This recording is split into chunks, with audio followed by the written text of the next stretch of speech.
এই নির্বাচনকে সামনে রেখে দেশীয় বিদেশি যত ষড়যন্ত্র আছে এটাকে পিছিয়ে দেওয়ার, প্রলম্বিত করার, সেটিকে মোকাবেলা করার জন্য দল যেমন প্রস্তুত। বিএনপির মনোনয়ন প্রত্যাশী মানুষের সংখ্যা যা সিট আছে তার কম হলো 10 গুণ আছে। বাংলাদেশ জাতীয়তাবাদী দল এদেশের বৃহত্তম গণতান্ত্রিক রাজনৈতিক দল এবং বাংলাদেশ জাতীয়তাবাদী দল জনগণের অধিকার আদায়ের জন্য আমাদের ভারপ্রাপ্ত চেয়ারম্যান জনাব তারেক রহমানের নেতৃত্বে গত আপনার 7টি বৎসর যাবৎ ম্যাডাম যে সময় থেকে আপনার কারান্তরীণ হয়েছেন তারপর থেকে ভারপ্রাপ্ত চেয়ারম্যান জনাব তারেক রহমানের নেতৃত্বে সারা দেশের মানুষের ন্যায় বিএনপিও ফ্যাসিস্ট সরানোর এবং ফ্যাসিস্টদের বিরুদ্ধে আন্দোলনের যে গণতন্ত্র পুনরুদ্ধারের যে আন্দোলন সেটা নেতৃত্ব দিয়েছেন জনাব তারেক রহমান। বান্ডেল থাকলে প্রতি সেনমানিতে টাকা বাঁচবে। বিকাশ সেনমানি বান্ডেল কিনে জিতুন প্রতি লেনদেনে। এবং আমরা বাংলাদেশ জাতীয়তাবাদী দল এ ব্যাপারে অত্যন্ত সচেতন।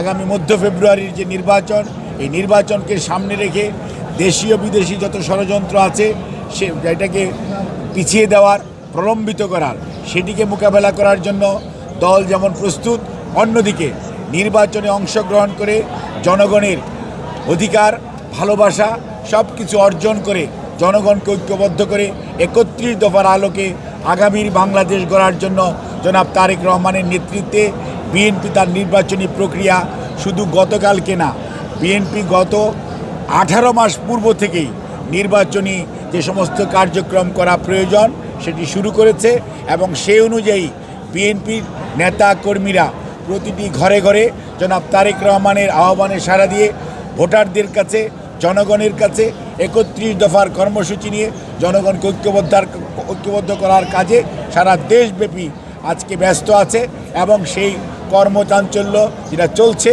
আর আপনারা যেটাকে নির্বাচনী প্রক্রিয়া বলেন, অর্থাৎ মনোনয়ন, বিএনপি এত বড় দল আলহামদুলিল্লাহ যে বিএনপির মনোনয়ন প্রত্যাশী মানুষের সংখ্যা যা সিট আছে তার কম হলো 10 গুণ আছে।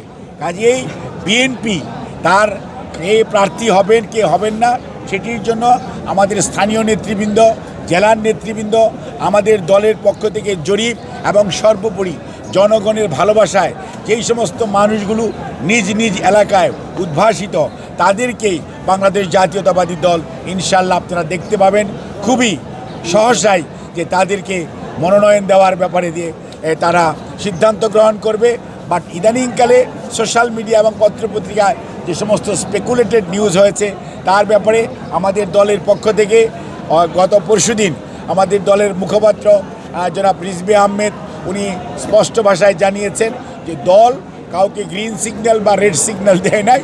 কাজেই যখন সময় আসবে তখন আপনারা দেখতে পাবেন। তবে নির্বাচনী প্রক্রিয়া যেহেতু এটি একটি ধারাবাহিক কার্যক্রম সেটি আমাদের অব্যাহত আছে এবং চলছে।